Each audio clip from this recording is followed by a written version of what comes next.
Hello friends, welcome to my channel Aarambh classes. आज के इस वीडियो में हम लोग बीपीएससी टीआरई क्लास 6 to 8, 9, 10 और 11, 12 के लिए हिस्ट्री के प्रैक्टिस सेट और पीवाईक्यू को आपके साथ सॉल्व करेंगे। इस बुक में क्लास 6 से लेकर 12 तक सभी चैप्टर्स के एनसीईआरटी और एससीईआरटी बेस्ड पीवाईक्यू दिए हुए हैं। इसके साथ ही BPSC TRE 1, 2, 3, DSSB TGT PGT, KVS TGT PGT, NVS TGT PGT और ईएमआरएस में जो भी हिस्ट्री के क्वेश्चन पूछे गए हैं वो सभी दिए हुए हैं। तो बिना देर किए चलिए आज का ये वीडियो शुरू करते हैं। आज के इस वीडियो में हम लोग ईंटें, मनके और अस्थियां हड़प्पा सभ्यता से संबंधित रिमेनिंग क्वेश्चंस का डिस्कशन आपके साथ करेंगे।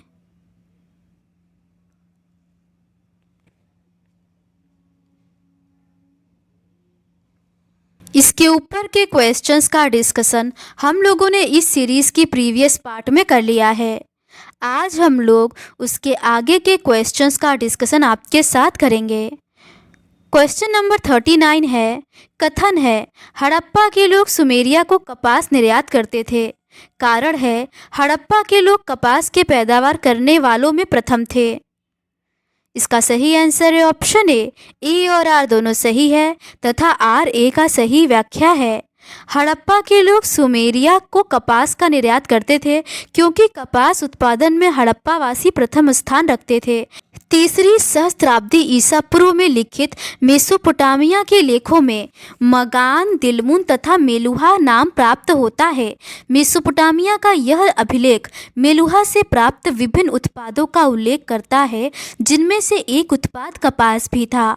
कपास का उत्पादन विश्व में सर्वप्रथम सिंधु वासियों ने ही किया था, इसीलिए विश्व में कपास केवल भारत के ही पास था और यहीं से विभिन्न क्षेत्रों में कपास का निर्यात किया जाता था।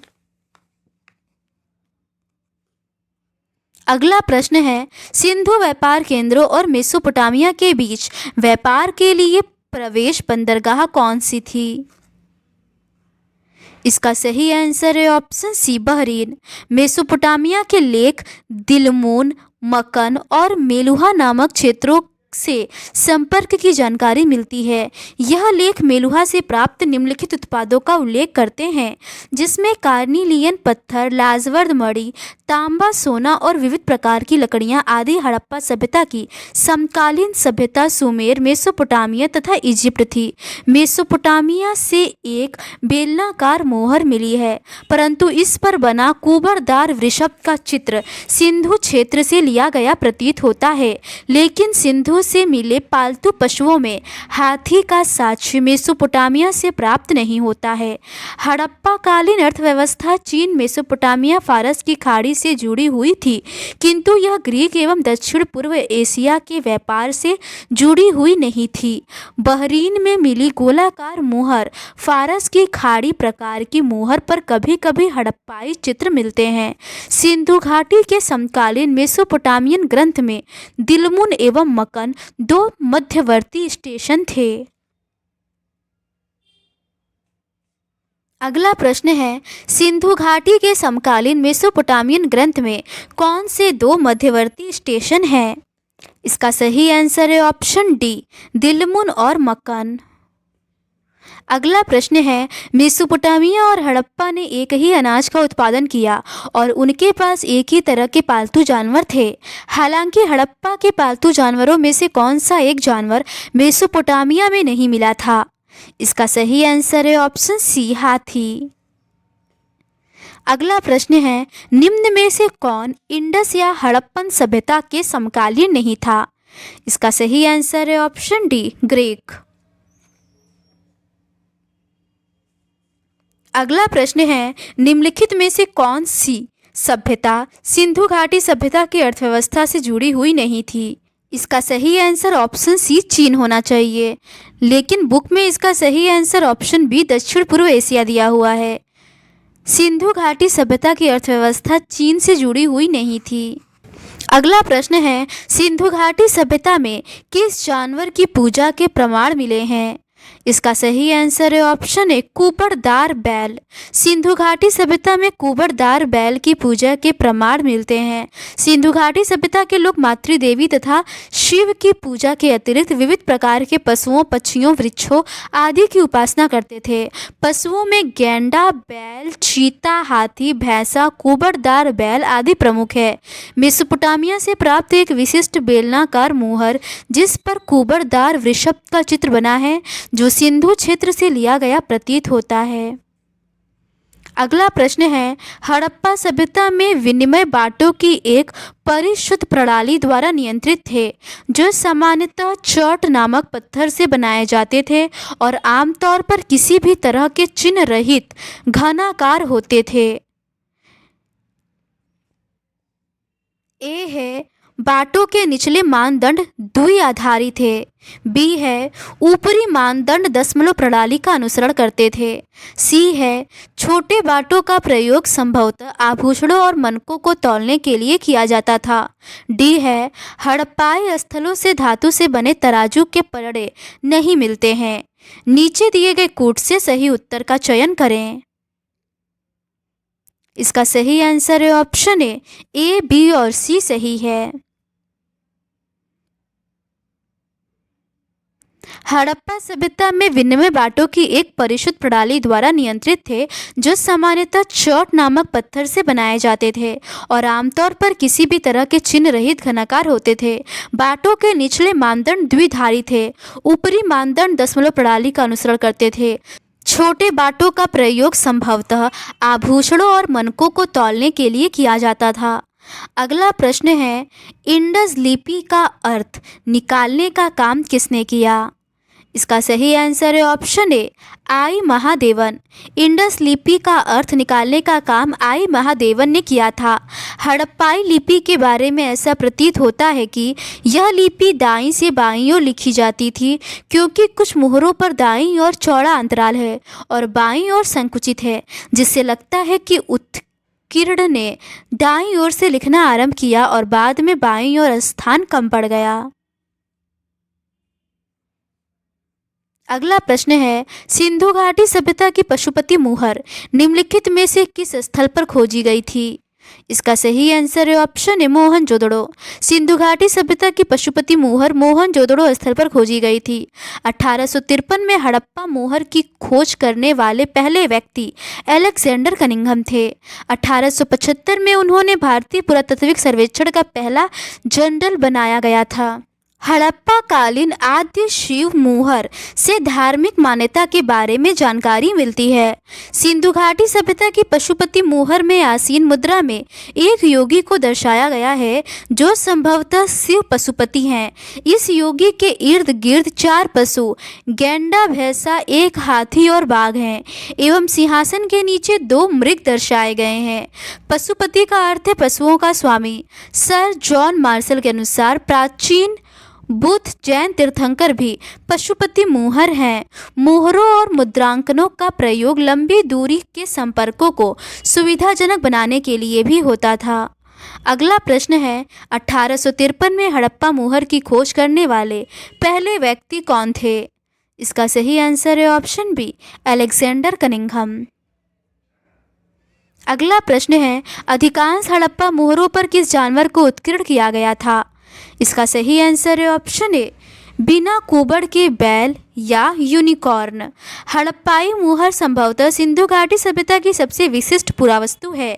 सेलखड़ी नामक पत्थर से बनाई गई इन मुहरों पर सामान्य रूप से बिना कुबड़ के बैल या यूनिकॉर्न जैसे जानवर के चित्र तथा एक ऐसी लिपि के चिन्ह उत्कीर्णित हैं जिन्हें अभी तक पढ़ा नहीं जा सका है।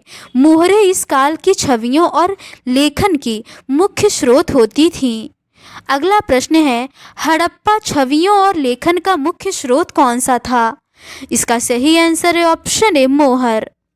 अगला प्रश्न है, दावा है इंडस के लोग धातु मुद्रा का उपयोग नहीं करते थे। कारण है उनके पास धात्विक सिक्का बनाने की तकनीक नहीं थी। इसका सही आंसर है ऑप्शन ए और आर दोनों सही है और आर एक का सही स्पष्टीकरण है। हड़प्पा के लोग पत्थर की मोहरें बनाते थे। इन आयताकार मोहरों पर सामान्य जानवरों के चित्र मिले हैं। उनमें अधिकतर पत्थर शंख, तांबे, कांसे, सोने, चांदी जैसे धातुओं से बनाई गई थी। तांबे और कांसे से औजार, हथियार, गहने और बर्तन बनाए जाते थे। हड़प्पा लोगों के पास धात्विक सिक्के बनाने की तकनीक नहीं थी। अगला प्रश्न है, निम्नलिखित में से कौन सी हड़प्पा सभ्यता की धातु कर्म तकनीक नहीं थी? इसका सही आंसर है ऑप्शन सी, हाइड्रोमेटलर्जी।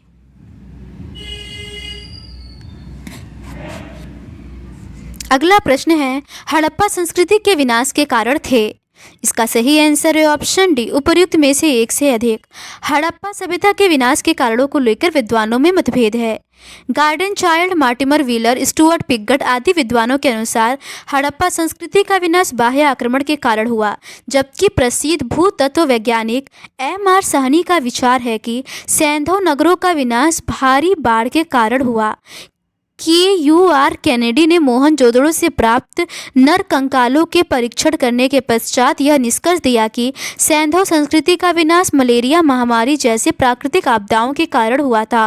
कुछ इतिहासकारों ने हड़प्पा के निवासियों द्वारा शहरी स्थलों को छोड़ने का प्रमुख कारण जलीय चक्र में परिवर्तन को स्वीकार किया है। अगला प्रश्न है, हड़प्पा के निवासियों द्वारा शहरी स्थलों को छोड़ने का प्रमुख कारण निम्नलिखित में से कौन सा था? इसका सही आंसर है ऑप्शन बी, जलीय चक्र में परिवर्तन। अगला प्रश्न है, हड़प्पा नागरिकता के बाद की नागरिकता। इसका सही आंसर है ऑप्शन ए, चालकोलिथिक थी। हड़प्पा नागरिकता के बाद की नागरिकता चालकोलिथिक थी। प्राप्त साक्ष्यों के अनुसार लगभग 1800 ईसा पूर्व तक चोलिस्तान जैसे क्षेत्रों में अधिकांश विकसित हड़प्पा स्थलों को त्याग दिया गया था। इसके साथ ही गुजरात, हरियाणा, राजस्थान, पश्चिमी उत्तर प्रदेश में नई बस्तियों की स्थापना हुई। इन बस्तियों के निवासी पत्थरों के औजारों के साथ साथ ताम्र का भी प्रयोग करते थे, जिसके कारण इसे ताम्र पाषाण काल कहा गया। हड़प्पा सभ्यता के पतन के पश्चात आहार संस्कृति, मालवा संस्कृति, कायथा संस्कृति आदि ताम्र पाषाणिक संस्कृतियों का उदय हुआ। ताम्र पाषाण संस्कृति ग्रामीण अर्थव्यवस्था का द्योतक थी। राजस्थान में स्थित कालीबंगा तथा हरियाणा में स्थित बनावली के स्थल से प्राप्त साक्ष्यों से स्पष्ट है कि हड़प्पा पूर्व की अवस्था स्पष्ट रूप से चालकोलिथिक थी। अगला प्रश्न है, चालकोलिथिक अर्थव्यवस्था थी। इसका सही आंसर है ऑप्शन ए, ग्रामीण। अगला प्रश्न है, राजस्थान के कालीबंगन और हरियाणा के बनावली के हड़प्पा पूर्व की अवस्था स्पष्ट रूप से है। इसका सही आंसर है ऑप्शन बी, चालकोलिथिक। अगला प्रश्न है, सिंधु की सहायक नदी का नाम बताइए जो हड़प्पा सभ्यता के तुरंत बाद सूख गई।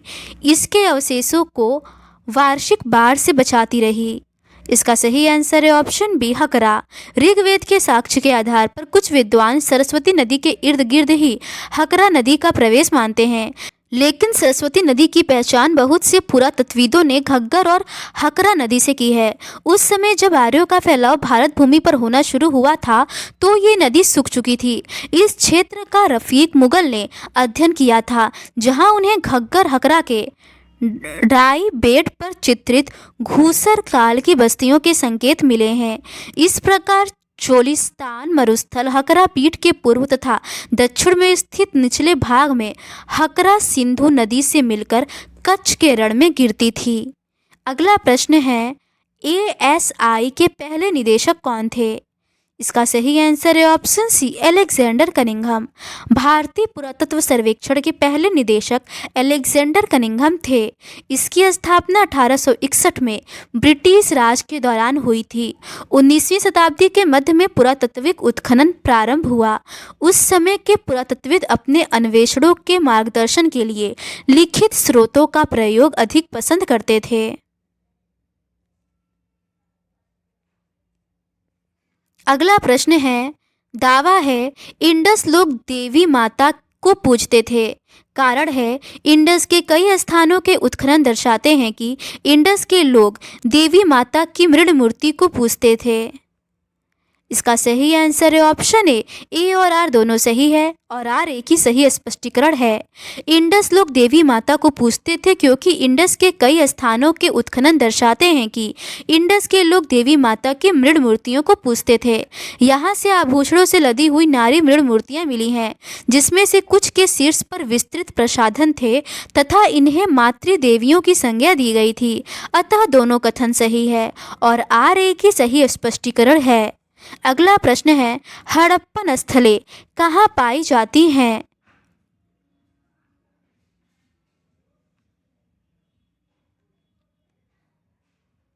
इसका सही आंसर ऑप्शन ए और सी दोनों ही है। हड़प्पा सभ्यता के बारे में सर्वप्रथम जानकारी 1826 में चार्ल्स मेसन ने दिया था, किंतु लोग उनके द्वारा दिए गए साक्ष्यों एवं रिपोर्ट के महत्व को समझ नहीं सके। 1921 में दयाराम साहनी ने हड़प्पा तथा 1922 में राखल दास बनर्जी ने मोहनजोदड़ो से कुछ मुहरें प्राप्त की और सिद्ध किया कि भारत की अपनी एक प्राचीन सभ्यता थी। 1924 में भारतीय पुरातात्विक सर्वेक्षण के डायरेक्टर जनरल जॉन मार्शल ने पूरे विश्व के समक्ष सिंधु घाटी के एक नवीन सभ्यता की खोज की घोषणा की। हड़प्पा सभ्यता के भौगोलिक सीमाओं का आज की राष्ट्रीय सीमाओं से बहुत थोड़ा या कोई संबंध नहीं है, लेकिन महाद्वीप के विभाजन तथा पाकिस्तान के बनने के पश्चात सभ्यता के प्रमुख स्थल पाकिस्तान में है। इस सभ्यता का विस्तार हड़प्पा, मोहनजोदड़ो, रोपड़, राखीगढ़ी, कालीबंगन, लोथल, धोलावीरा, आलमगीरपुर, मांडा, दायमाबाद आदि स्थानों तक हुआ है। राना घुंडई नामक पुरास्थल से घोड़े के दांत पाए गए हैं तथा लोथल से डॉकयार्ड के साक्ष्य प्राप्त होते हैं। धोलावीरा से नालियों तथा जलाशयों और जल संचयन के माध्यम से परिष्कृत जल संरक्षण की खोज की गई थी। लोथल एवं अन्य हड़प्पाई स्थलों से प्राप्त साक्ष्यों से स्पष्ट होता है कि उन्हें टेराकोटा के खिलौने के खेल का ज्ञान था। अगला प्रश्न है, किस हड़प्पा साइट पर घोड़े के दांत पाए गए थे?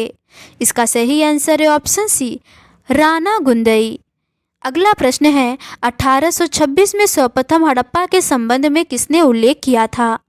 इसका सही आंसर है ऑप्शन ए, चार्ल्स मेसन ने। अगला प्रश्न है, सिंधु घाटी सभ्यता के खंडहरों का पहला आधुनिक विवरण किसके द्वारा प्रदान किया गया था? इसका सही आंसर है ऑप्शन सी, चार्ल्स मेसन द्वारा। अगला प्रश्न है, सिंधु घाटी के लोगों को निम्नलिखित में से कौन सा खेल ज्ञात था?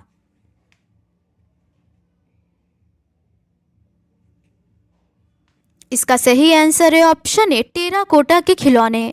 अगला प्रश्न है, निम्नलिखित में से किस हड़प्पा बस्ती में डॉकयार्ड का पहला प्रमाण पाया गया था? इसका सही आंसर है ऑप्शन ए, लोथल। अगला प्रश्न है, इनमें से किस हड़प्पा स्थल पर नालियों और जलाशयों और जल संचयन के माध्यम से परिष्कृत जल संरक्षण की खोज की गई थी? इसका सही आंसर है ऑप्शन बी, धोलावीरा। अगला प्रश्न है, विभिन्न हड़प्पा स्थलों में कौन सी समानता चिन्हित है? इसका सही आंसर है ऑप्शन सी, नगर नियोजन। विभिन्न हड़प्पा स्थलों के नगर नियोजन में समानता दिखाई देती है। हड़प्पा संस्कृति 1900 ईसा पूर्व तक जीवित रही। परिपक्व हड़प्पा संस्कृति के परिचायक थे सुव्यवस्थित नगर निवेश, व्यापक स्तर पर ईंटों की संरचना, लेखन कला, मानक बाट माप, दुर्ग नगर और निम्न स्तरीय शहरों के बीच अंतर, कांसे के औजारों का इस्तेमाल और काले रंग की आकृतियों से चित्रित लाल मृत भांड का निर्माण। हड़प्पा सभ्यता में जम्मू से गुजरात तक संपूर्ण क्षेत्र में ईंटों का निर्माण समान अनुपात में किया जाता था। ईंटों की लंबाई और चौड़ाई ऊंचाई की क्रमशः 4 गुनी और 2 गुनी होती थी, अर्थात ईंटों का निश्चित अनुपात 1:2:4 था। हड़प्पा शहरों की सबसे अनूठी विशेषताओं में से एक नियोजित जल निकासी प्रणाली थी। नगरों की सड़कें और गलियां ग्रिड पद्धति पर बनाई गई थी तथा एक दूसरे को समकोण पर काटती थी। दुर्ग पर हमें ऐसी संरचनाओं के साक्ष्य मिलते हैं जिनका प्रयोग संभवतः विशिष्ट सार्वजनिक प्रयोजनों के लिए किया जाता था। इनमें से एक माल गोदाम जैसी विशाल संरचना थी जिसके निचले हिस्से ईंटों से बनाए जाते थे। जैसे हड़प्पा से 6 अन्नागार प्राप्त हुए हैं। अगला प्रश्न है, हड़प्पा की ईंट की माप का अनुपात है? इसका सही आंसर है ऑप्शन बी, 1:2:4। अगला प्रश्न है, हड़प्पा में कितने धान्य कोष्ठ हैं? इसका सही आंसर है ऑप्शन ए 6। अगला प्रश्न है, हड़प्पा सभ्यता में निम्न में से किसकी जानकारी नहीं थी? इसका सही आंसर है ऑप्शन सी, नहर की। हड़प्पा सभ्यता में नहर का साक्ष्य नहीं प्राप्त हुआ था। सिंधु नदी पर बांध के निर्माण के साक्ष्य मिलता है। घरों में कुएं के साक्ष्य भी प्राप्त होते हैं।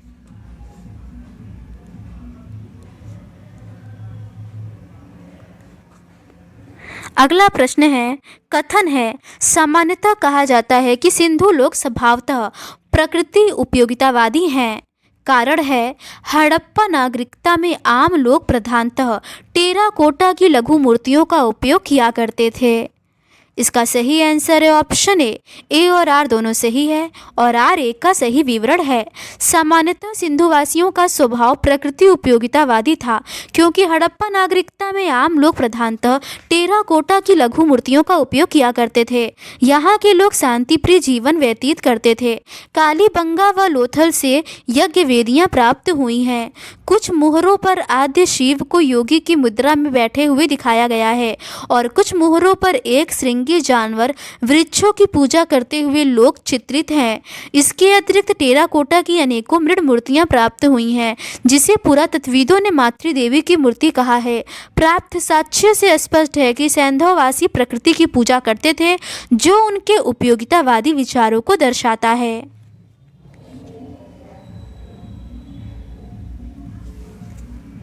तो आज की इस वीडियो में बस इतना ही। राजा, किसान और नगर, आरंभिक राज्य और अर्थव्यवस्था से संबंधित प्रश्नों का डिस्कशन हम लोग इस सीरीज़ के नेक्स्ट पार्ट में करेंगे। अगर आपको ये सीरीज़ पसंद आती है तो please do subscribe to my channel and like this video. Thank you.